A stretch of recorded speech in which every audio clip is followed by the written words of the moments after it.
The third gas law is called Gay-Lussac's law. So it's also called pressure temperature law. It was Joseph Gay-Lussac who actually gave this law, and he observed that the pressure of a given amount of gas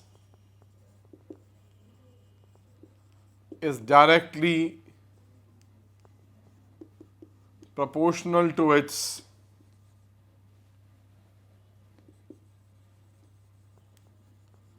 temperature at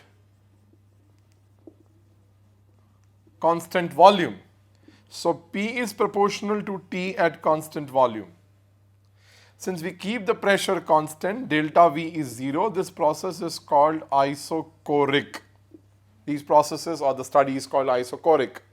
Most important thing, this law is only valid for closed vessels under experimental conditions only when we keep the volume constant, that if we increases the temperature, kinetic energy of the gas molecules increases. So what happens is their pressure also increases. Lowers the temperature, lowers the pressure.